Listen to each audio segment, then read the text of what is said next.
Siyempre, no? Linya Vivar si Madam. Linya. Linya Vivar. Linya Vivar. Lavinia actually. Lavinia ba? Lavinia. Levinia. Ang parents niya Madam, ang mga writers from way back. Parang naaabutan niyo. Emmy Vivar. Yes, I can Levi remember. Pabalan. Yes. Siyang bunga. Oo. Talagang totoo yan. Kung ano nakikita mo, yun ka rin. Yun din ang Kung saan ka lumaki. Kung saan ka lumaki. Hilig mo talaga? Oo, bata pa ako. I think it follows. Even JV, why Kasi di why ba, he pag came, family ng doctor it's lahat true. yung mga Siya, pag tinanong mo, bakit ka naging mayor, politician, ganito, I never thought he would be. Kasi napakamahiyain yan. Sino Pero po? yun, si Senator JV. si Senator JB. Napakamahiyain niya nung araw. Halos na sa salita. Hanggang ngayon, mahiyain pa rin. Pero wag mo patanganin ng mic. Wala lang, hindi na mabitawan. Kasi yun ang nakikita niya eh. So, yun ang nakita niya, nung nakilisnan niya na we were both, the father niya was the politician. I would be the wind beneath. Sarap naman pakinggan, no? The wind beneath. Dahil sila. Baka maraming magalit sa akin. Meron pa ba? Marami, ay, di ba? Putik na ako na dula sa ISO. Pwede niyo i-share niyo po yung ulit yung love niyo sa pagluluto. Kasi yun nga po, you mentioned about kalan. Actually, before I really love to cook. No? In fact, there was a time na in our time, wala yung mga caterers masyado. Remember? And I would be the caterer. Pag mayroong party sa bahay, ako yung tagaluto nila.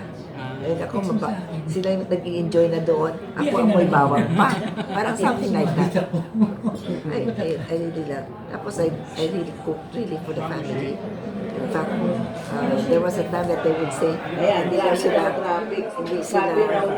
magluluto. Ay, hindi sila kakain kung hindi ako magluluto. Sabi ni Roldan. Miss Guia, pag wala po kayo sa office, ano po yung mga pinagkakabalahan niyo? Ano po yung mga ginagawa ninyo sa Ay, marami. bahay? Maliban sa pagluluto. Sa office ako. Pag wala po kayo sa office? Ako wala sa office. Maliban sa pagluluto. Well, I love to read books.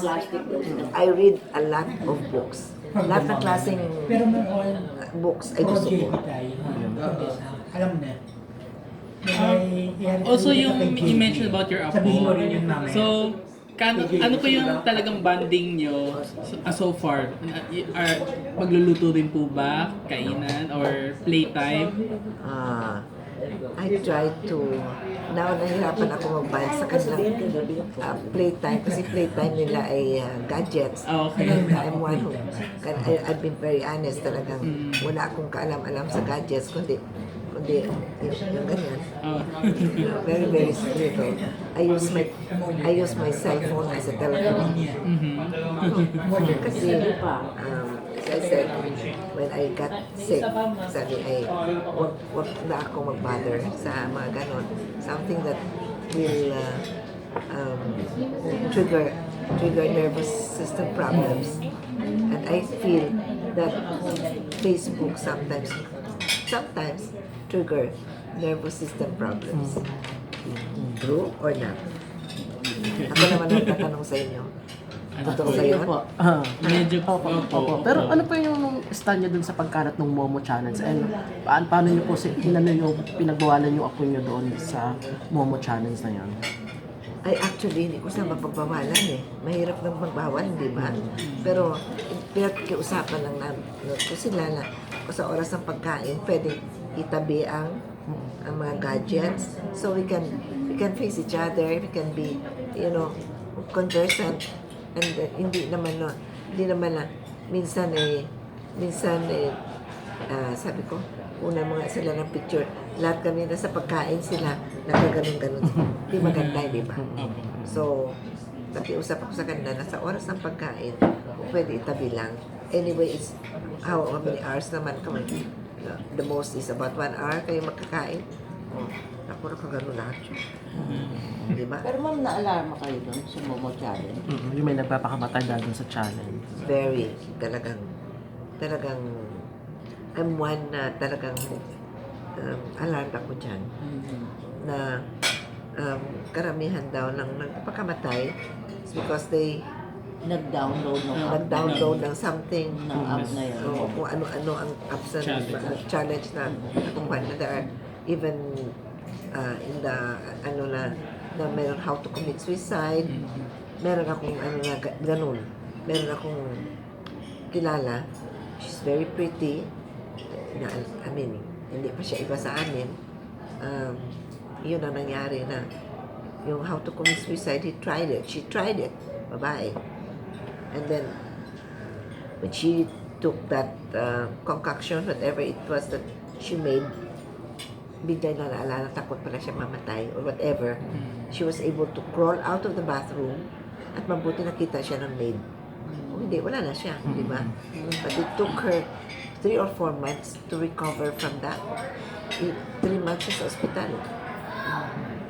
And it took the parents more than 5 million para siya mabuhay. Kawawa naman. Mabuti kung lahat mayroong ganun na may chance na mabuhay uli. No?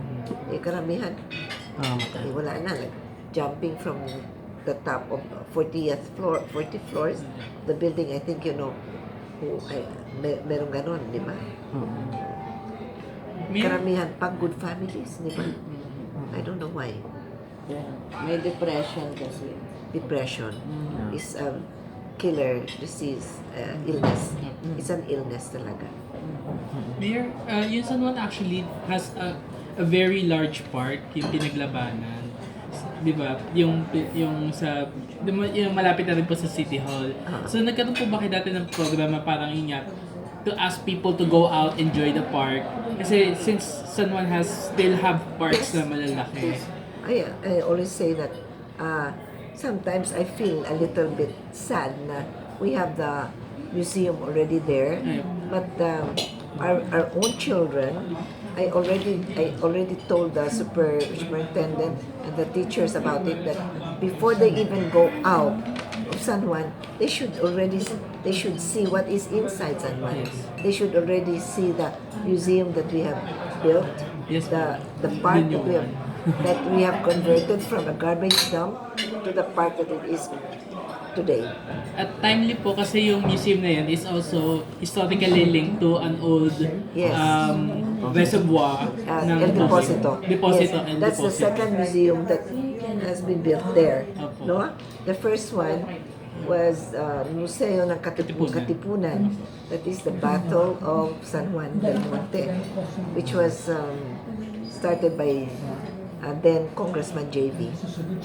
Siya ang nag-umpisa at nagbigay ng pera sa museum na yun from his, how do you call that? I don't like to call it bilang. His congressional funds. I think, would you say na your biggest contribution before you would leave your post is yung pagka-built ng bagong City Hall? Actually, the bagong City Hall was the last project of Senator JV. Okay. That was his last project, and maybe the reason also that he begged me, he asked me to be the mayor after him. Kasi I never wanted to be in public office. Non-government organization na ako eh. NGO lang alam ko, di ba? Balikatan sa Congress National Foundation, Red Cross, yun lang alam kong gagawin. But when JV, last time niya na, siguro about mga 6 months before he ended his term, he asked me, Mami, pwede bang ikaw na ang next mayor? Sabi ko, wala akong alam. Hindi pa ako naging barangay captain. Hindi pa ako naging councilor. How can I be mayor? I don't know anything about public service. Sabi niya, what you've been doing is public service. Non-government organization is public service. Sabi ko, teka muna. I'll pray for it. I will ask for signs. Ang dami kong hiningi na signs. Lahat ng signs hiningi ko. Oo. Ano po yung signs na yun? Sabi ko, kung minsan mag-aasa ko, Lord, give me a sign na pwede ako tumakbo. Give me a white rose today. Talaga? Oo. Ang daming sign na hiningi ko. Finally, I said, okay, last na lang po. Sabi ko, Lord, pupunta ako ulit sa Amerika kasi doon ako nagpagamot nung transverse myelitis na hindi nila alam gamutin dito.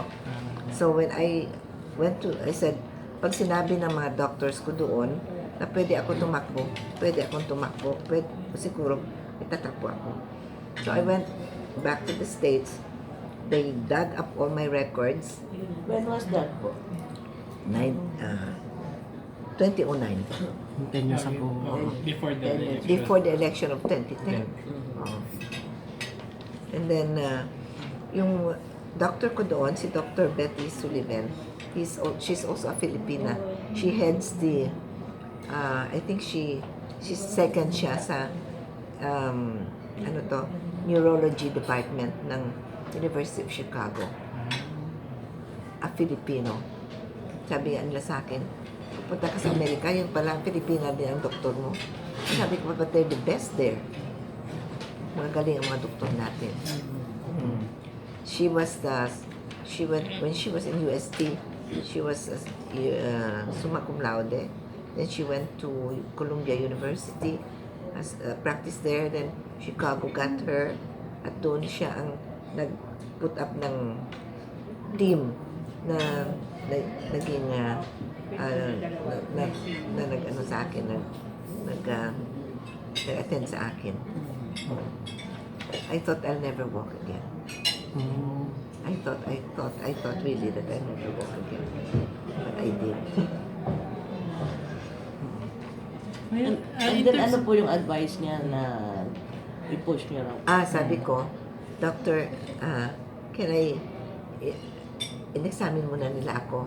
And she even put me in yung kanya mga estudyante na or bago mag-graduate ng mga doctors sa neurology. Intern. Oo, mga intern na pinatingnan nila ako.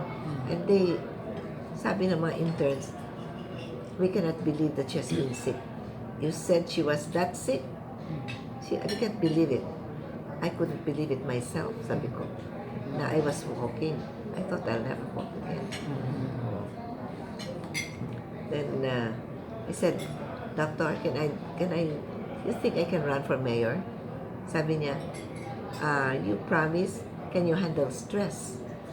I said, like what they said to you before.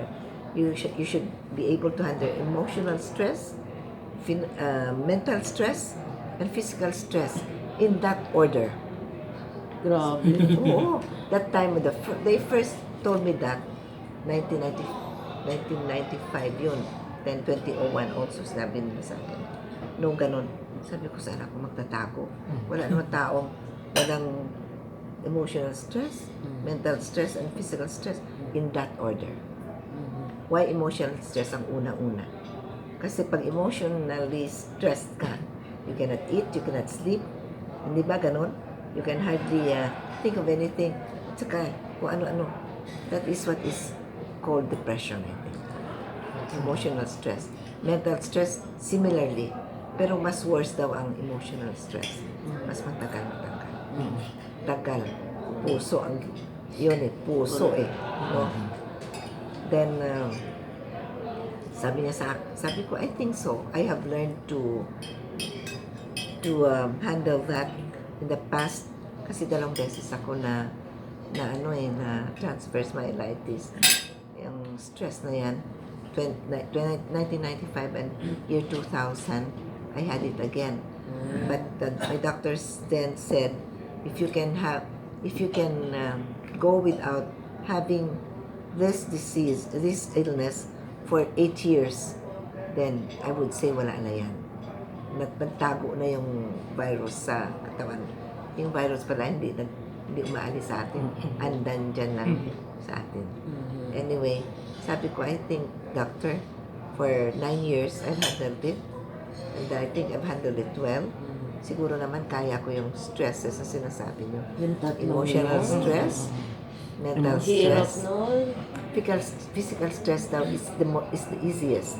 Kasi you only have to rest. Like for instance, I like this chair. You just rest your back like that. Even for 10 seconds, you'll be all right. Yes. Diba? Yes. Like especially hard back chairs. Yes. Pero emotional stress, mahirap. Kaya I trained myself to handle it. Pag sinasabi ko, as I said, I was Catholic, so anybody can, any religion or faith for that matter, you can. I would go to the quiet place of Blessed Sacrament and just stay there. And then after 10, I get out. Sometimes wala na yun. Tapos na. Ayun, kumusta po yung It's a lot of faith. kumusta po yung first term mo po as a mayor? Oh. Nagkasabay-sabay po ba yung mga stress na No. At first, I thought hindi ko kaya, no? When somebody asked me na, how do you feel being being a mayor? I said, I'm scared and trembling. No? That's how I felt really. Scared talaga ako. Pero, after mga 2 months there, sa loob ko, mas mahirap ang NGO. Mas mahirap ang non-government organization. Mas mahirap. Mahirap, why? Sa non-government organization, you don't have funds. You have to look for your own funds. In a government organization, you have the whole budget for the year. Diba? You handle your budget well, huwag ka lang lumampas doon, at saka you handle it well, you'll be okay. Diba? Projects, pag ikaw ay non-government organization, isip pa anong project ang pwede dito, anong project ang pwede sa ganitong community, anong project sa ganitong circumstance. But in Allah, kaya mo yon.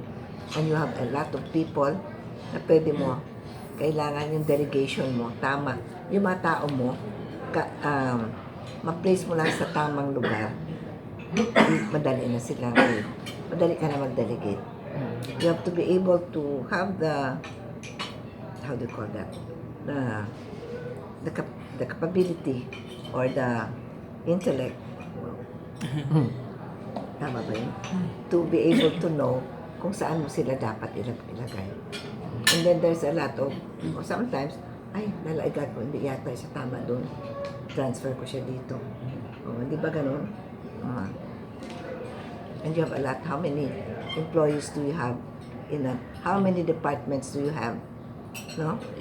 I always have in mind that all these department heads, they're better than I am in their own department.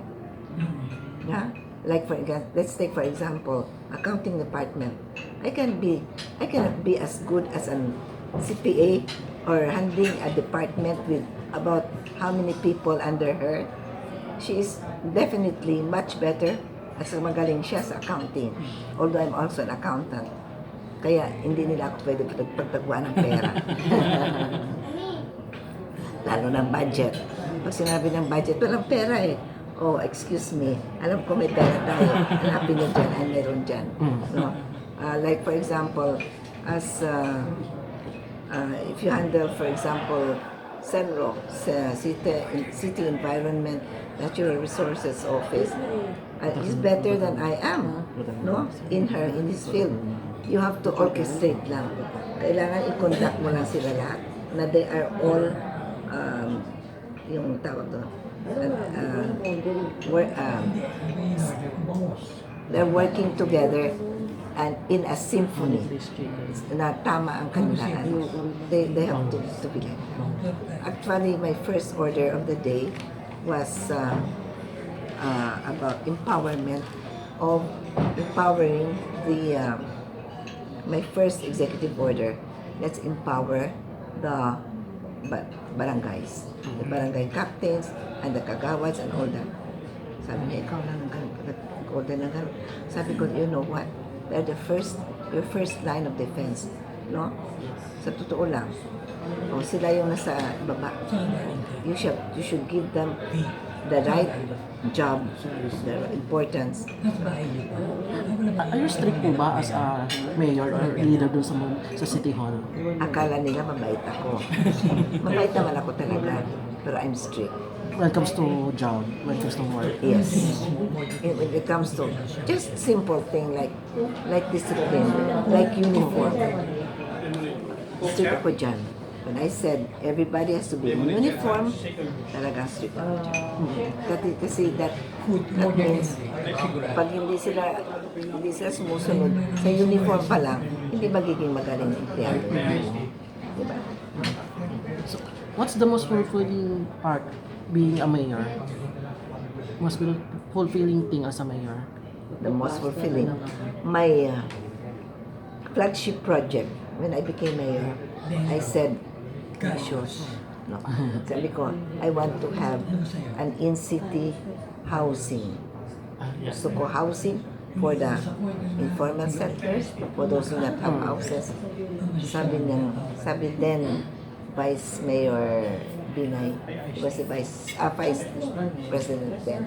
Sabi niya, when I was talking to him about it, kasi head siya ng HADSI, di ba? And I talked to him about that. Sabi niya, Mayor, that is a very difficult job to have housing. Wala pa akong alam na LGU who got housing as his flagship project. Sabi ko, bakit naman, sir? It's a basic thing to have a house. You know, when you talk of a family, for example, how can you have a good family kung wala silang sariling bahay? No? Eh, sabi niya kasi, magpapalis ka ng squatter, ganito, you change their lifestyle, ganito. At basta, matigas ang ulo ko eh. Yun pala ang namana ni JV sa akin. Ay, ano po yun? Matigas ang ulo. When I think I am right and correct, matigas ang ulo. You have to tell me why I'm wrong. You have to convince me na mali ako. If you convince me na mali ako, tama ka, I'll bow to that. Pero si JB po, ilang na siyang public servant? Ilang taon? He was 9 years mayor, 3 terms. He was 1 year Congress, diba sa Congress. And he has been, this is his last term as senator. 3 years. How many? 6 years as senator. Yes, sir. Hindi pa may re-election. May election. 6 years as senator. May kinakonsult din po ba kayo kay Senator JB regarding kunwari yung since yung first term nyo, parang since nangangapa rin po kayo as mayor, talagang nagtanong humingi kayo ng tips on how... Of course. Like for example, sabihin sa akin, Mami, hindi, you have to be mayor kasi kailangan mo pa tapusin yung mga hindi mo natapos na projects. Like PUP San Juan campus, it was only about 2/3 finished. So wala pa yung main building, wala pa yung ganito. The City Hall was only blueprint. Nasa blueprint. So itatanong ko sa kanya, JV, ano ba itong blueprint? Alam mo, wala naman ako alam sa mga ganun. So i-explain niya sa akin. Explain niya sa akin why PUP is very important to him. That is for me, sabi niya, Mami, PUP is important to me because wala tayong college. Yes. That high school lang. Wala na tayong community college. And I believe that. And PUP is one of the best public college we have. Ayun, yung City Hall, as I said, blueprint pa lang yan. Pero sabi niya, Mami, ano ka lang dyan? Kasi we have already finished the financial syndication. So, meron na yung budget. Meron na yung loan pala.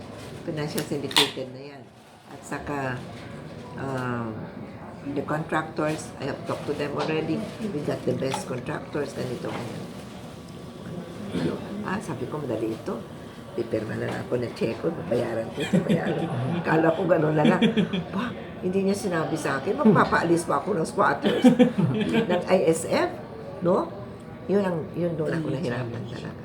It was my baptism of fire to to take resettle the ISF, informal sector families. Makikita, siguro naalala nyo ng TV, batuhan, it was bloody. It was really bloody sa umpisa. The first and second was bloody, but the third one, I learned already kung paano sila haptusin o saan mo sila tatamaan na para sila ay inayos namin sila na para sila, sabi ko, okay, kaya mimili ko sa kung saan sila mag-resettle near city relocation. Primero yung sabi ko, I will have in city relocation for those who are landlords. Landlords yan, open, close, apostrophe kasi hindi naman sila landowners talaga, but kanila yung bahay. Parang ganun. So, I made medyo anyway, I already finished the City Hall. Yes. Nag-umpisa na. Nagkataon na after finishing the City Hall, we were talking already of inaugurating it, nagkasunog. So if you remember that big fire in Barangay St. Joseph, it was Christmas Eve. Nawala ng bahay ang 1,350 families. But only 500 have houses. Our homeowners. Paano yun sila? Wala sila land. Squatters din sila. But they are called land homeowners kasi sila napagawa doon. Tapos ang gagawin nila, yung isang bahay nila, nakaliit naman, shanties, 3 pamilya, 4 na gano'n, ginagawa nila. Kaya you name me any vices in that area, and it's there. Lahat ng klase. So as a mother, I'm talking now as a mother, I cannot allow them to go back to the same squalor, to the same, na ganun. Ang ginawa ko, pina-fence ko agad yun. You cannot go back. Yes. Gusto yata nila ako patayin. Sabi ni JV, Mami, delikado yung ginawa mo. Babatuhin ka niyan. Ano ganun? Well, that's exactly what they did to me, except na ito ay in words. Lahat ng klaseng mura na po dyan. Kasi change is difficult. Biskin na sabihin mo na we are giving you 40 hectares in another place, Muson perhaps, or Montalban, 40 square meters, loftable yung building nila, bago, no? Still, change, gusto nila nandun sila eh. Doon pa rin sila magbalik. Ayaw ko na. No, I said. So ngayon okay na yun? Or nakasettle na sila? At first, siyempre sabi ko magagalit kayo sa akin. You'll hate me for this. But after, let's say 3 or 4 years, you'll find out this is the best for you. Settle na sila. In my term, I was able to relocate more than 3,000 families. Siguro 3,000 plus. Yung sinabi ko kanina, 1,350 families ay yung mga danger zone areas namin, sinama ko na yun sa relocation.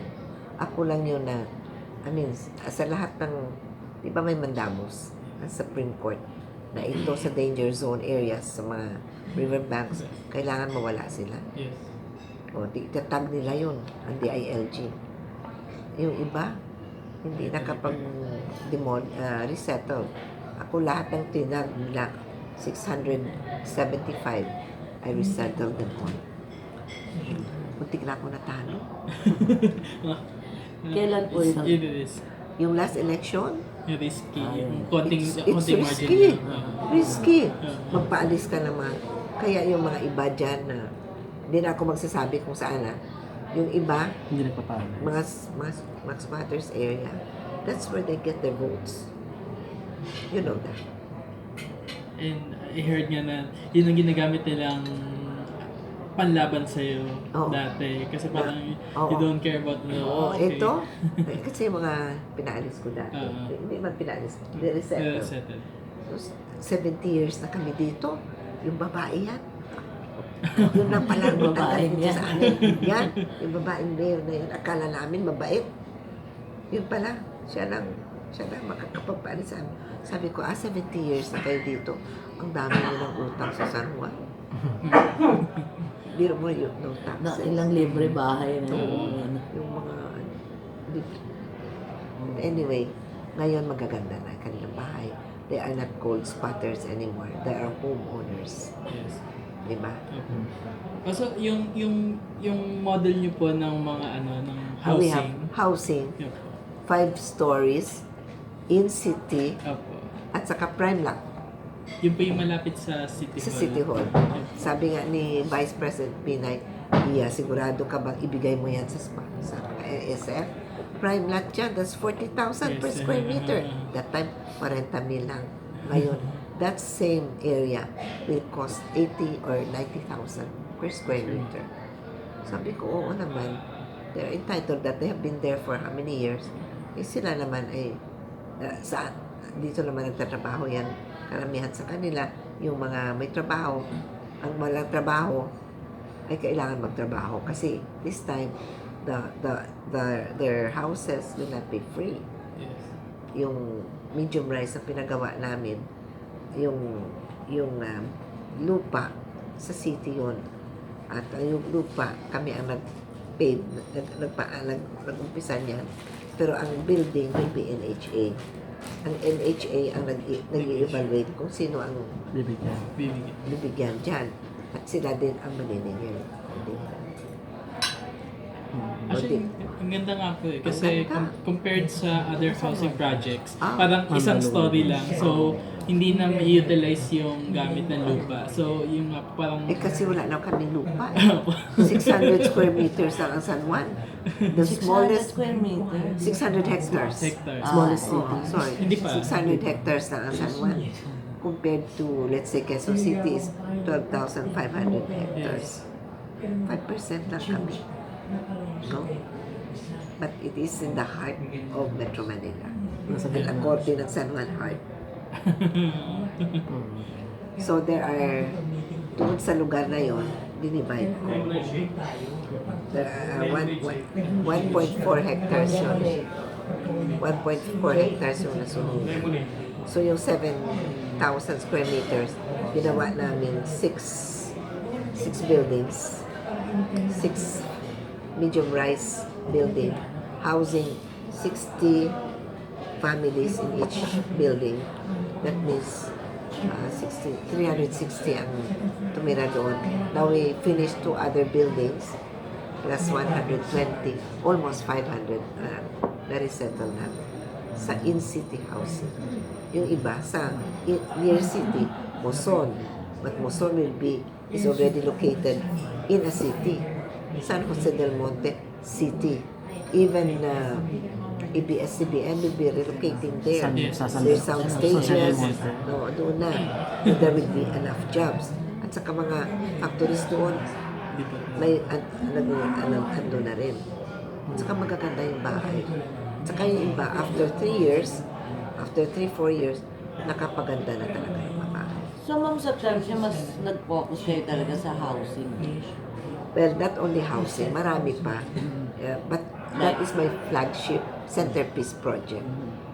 I want to, basic for me, a home, a house is a basic thing. You can turn it into a home na andun ang pamilya. Buo.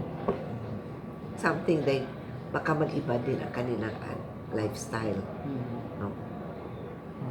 Nag-iba nga. Mayor, natry niyo rin po ba, ang na-lighter note naman, kasi balik tayo sa pagkain. Natry niyo rin po ulit mag-food trip ngayon sa San Juan, dahil since ang dami rin pong naglalabasan ng bagong restaurants. Ay, oo. Naku, ako, pag ilabas mo ako sa San Juan, di ko na alam kung ay, as much as possible, pag ano kami pag kumain kami, kailangan San Juan. Kaya kanina daming suggestion doon. Kayo sa Juan, ano ba yan?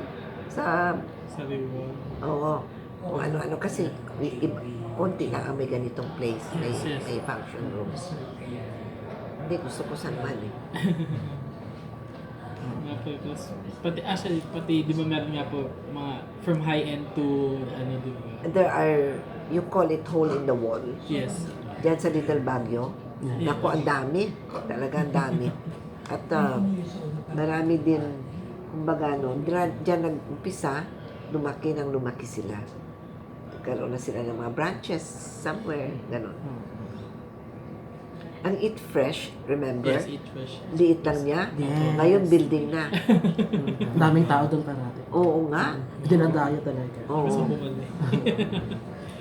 Tapos, pati ano, kayo rin po yung ano as of now, nagta-transform na rin po yung Green Hills. Yes. Iba. Ito, Yung term niyo po. They'll make it better. Premium mall na siya. It's a mall, pero sabi ko, I hope they don't, hindi nila ibahin masyado na it became famous because of the, let's face it, our Muslim brothers, no? Ay, nandyan ang mga pearls, nandyan ang mga, sabi ko, kung alisin mo yan, sila, bags na, well, kung gusto mo maganda, Replicas. yung Class A, A. B, C, meron sila, no? Tapos, mga sapatos ng Na-replica din po. iba-ibang sapatos ng rubber shoes o mga ginagamit ng hospitals, schools, o ano. Diyan nabibili nila ng 300 pesos. Diba? Yung Adidas, mga ano, Oo. mga natutunay, Nike, magkano? 1,500, 2,000. Eh, sabi nga ng mga nurses, kung dito kami bibili, yung ano na yan, makakabili na kami ng 4 na pairs ng sapatos. Di ba? So I hope they do not really go high-end na mawawala ng trabaho. In fact, siyempre, yung mga how do you call that? Intellectual capital, intellectual properties. Di ba? Ano sila ngayon dyan? Medyo strict. Totoo naman kung sa bagay. Yung mga fake, mga ganon. Pero sabi ko sa kanila, kasi Green Hills, di ba ganyan? Sabi ko sa kanya minsan nag-courtesy call sa akin yung mga yan after Green Hills, gusto daw nila alisin lahat. Sabi ko, I'm fine with me. Tanggalin nyo lahat, okay. But do you have any alternative form of business or livelihood for them? Saan kasagot? There's none. You name me any country. Na walang ganun. Have you been to Bangkok? Meron. Yung sa kanila, malalaki, puro fake. Replica. Replica sa mga Replica. klase. Oo. Okay, wag na natin sabihin fake. Replica. Replica. Okay. Sa Taiwan, Hong Kong. Oh, pag sinabi, saan kayo galing? Sa Cat Alley. Oh, di ba? Oh, alam mo, fake lahat yun. Oh, sa Thailand, sa Korea, even US. Even US, mayroon silang ganun. Eh, sabi ko dito, okay, you want to close them, fine. But you be ready for an alternative business, an alternative livelihood. Otherwise, you have a city full of thieves. Kasi walang trabaho. Walang trabaho. Ngayon, Of crime. may iba naman po tayo. Medyo showbiz lang. Sige po. Okay. Ano masasabi niyo sa pagbabati ni... Ay, of course, I'm the happiest, no? Ako, sabi ko, more than anything, for me, yung sinasabi nilang, a family is the family. Kailangan buo yun. Buo yun. And maybe I was the most hurt nung they were exchanging barbs. Ito kasi si Senator JB, he did not realize na what he said would hurt his father. Kasi lagi naman sinasabi ni JB yun, ng father niya, na ito nga si JB nung tumakbo ay hindi ko natulungan. Sinabi niya yan sa maraming kaibigan niya. So when he said that on television, sinabi niya on TV, na hindi nga ako natulungan ni Daddy nung he did not really mean it na masama. In fact, sabi ko, if I I were a parent, and my son would say that, I'd be proud of him. Hindi ko siya tinulungan, but he made it, no? Pero may may mga intriga, may nag-create ng intriga, pinasama yung, hindi, yung pinasama lang talaga. So, until na, the father also, binalikan siya na sinabi, bakit naging senador ka ba? Di ba ganun ang pagkasabi? So, hanggang sa nagkaroon ng tampuhan. But it's only tampuhan. I said, I really prayed hard and I wish they will be brought together. Matagal din po ba yun? Kailan nag-start? Nag-start yun nung, kailan ba sila nag-file? Last year. October. October. November, So December. recently lang naman pala kalak mo pang Oh, hindi. I must say that when JV was growing up, when he was small, he had the love of a father. Kumpleto siya dyan. Mahal siya ng tatay niya. At siya din, mahal na mahal niya ang tatay niya. He was, sabi ko, this is one son who was, would give his life for his father. When his father was incarcerated, they fought in the EDSA tres, but by EDSA tres, which nobody really recognized that there was sino ang nasa stage to fight. It was JV, no? At saka sino sa Oakwood or whatever ng mga aklas, no? Kasama siya. Sabi ko, JV, ako, bakit mo binabalang katawan mo sa kanyon? Baka mamatay ka dyan. Itatay ko yun eh. Daddy ko yun eh. He'll fight for his daddy. He'll die for his daddy. He loves his daddy. And I'm sure the father feels the same way. They were both hurt with what happened. And reconciliation finally came. Paano po nag-start yung ano nila? Reconciliation. Well, I don't know who, but I said to both of them, you see, we have your father. I told JV, we have so little years. He's 81.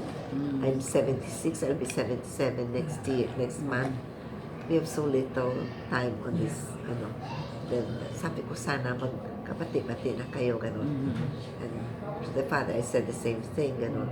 How many years do you think we will spend on this earth? No, mag-ayos na tayo. And I think it came from the father also that, sige, sabihin mo sa kanya, imbitahin niya ako. So, kinausap niyo pala muna si Mayor? Both. So, kayo na yung nag-initiate talaga para matapos na? Na matapos na. Will you not do the same thing As a mom. as a mother? Oh, you will do that. It will hurt you to see them both suffer because you know how much they cared for each other before. At mangyayari ganito. I would and you know that we are 77, he's 76. 76 na ako ngayon, ha. Next month pa ako April 20. Oo, April 20. April. Black Saturday. Ay, yata. Holy Saturday. Iniimbita ko sila sa bahay. Kayo, ma'am, pakilagay naman na lang sa inyong Calendar. Sa bahay. Makakainin ko kayo ng bakalaw at saka turon. Ang sarap yun. Bakalaw ko. Si JV, ang feeling niya na ang bakalaw ko, pinakamasarap, ewan ko lang. But anyway, I cook only once a year ngayon. Nung araw, I cooked a lot before. But now, I taught everybody already how to cook. They're better than me now. So, Diyan yata na-inlove kasi si sa pagluluto niya. siguro naman, the one way to a man's heart, it is his stomach, di ba? Pero alam mo, noon talaga hindi ako marunong magluto. Kahit magsayang, hindi ako marunong. Kahit magpakulo ng tubig, hindi ako marunong. Ano pa Sa generation na yun. ano pa yung open sa inyo sa cooking? There was this book, I cannot remember the author, Enriquez ba? I cannot remember the first name. But there was this book, doon ako nag-learn ng pagluluto. And then also, yung mother ni Era was a very good cook. Sabihin ko, ma, paano ba magluto? Mechado. Sabihin sa akin kung paano. Kasi yung mechado niya iba kaysa sa mechado nung sinasabi sa libro. So I learned her mechado. I learned her puchero. Ang sasarap niyan. I learned her, nako, yung ano, sino nag-order ng kalyos? Wow. Paborito ni Jimmy. Kalyos? Oh, I used to make that very well, pero baka ngayon hindi na masyado. Kasi matagal ko na ano. Kasi nung marunong na ako magluto, everybody wants me to cook for them. Oo, honor ito. Tinuto man ako ng kalyos kasi ganito, ganyan. Ay, tinuro ko na sa lahat. Pagkatapos ayaw ko na-graduate na ako. Diba? So ngayon, mas Pero masarap. paano nyo po na-divide yung time nyo? As a mom, as a servant? As a mom, well, I have to, you will never stop being a mother. Yan, I always say that. So kung may mali, you correct. Kung may maganda naman, you praise. And you never stop learning also. Diba? Pero kayo po ni Senator, nasa isang bahay pa kayo, magkasama kayo or Ay, wala na. Okay, wala na kami. Kasi that's my point also. Na, kasi I have an adopted son. I always tell them na pag nag-asawa na kayo, get out from my ano. Kasi, so you can grow. Kasi kung nandito kayo sa akin, you'll never grow. Di ba? Maganda yun. Consider niyo rin po ba magkaroon ng, let's say, book about your life or about the experiences you have? Autobiography, gano'n. Ay, someday, Okay. you know, I always say this and I always make kwento. Si Eleanor Roosevelt, if you remember, Eleanor Roosevelt was one of the most maligned women at the time of FDR, right? Oh, she's like this, like that. After FDR died and after Eleanor Roosevelt died, there was this biographer niya or na sinulat ang buong story niya, the truth about Eleanor Roosevelt. And she became one of the most loved women in the US. At si FDR medyo nawala lang, nabawasan ang kanyang pagka-popular. Okay. Remember? Yes. And the book was written 30 years after Eleanor died. It came out 30 years after Eleanor Roosevelt died. Masakit ano? Sa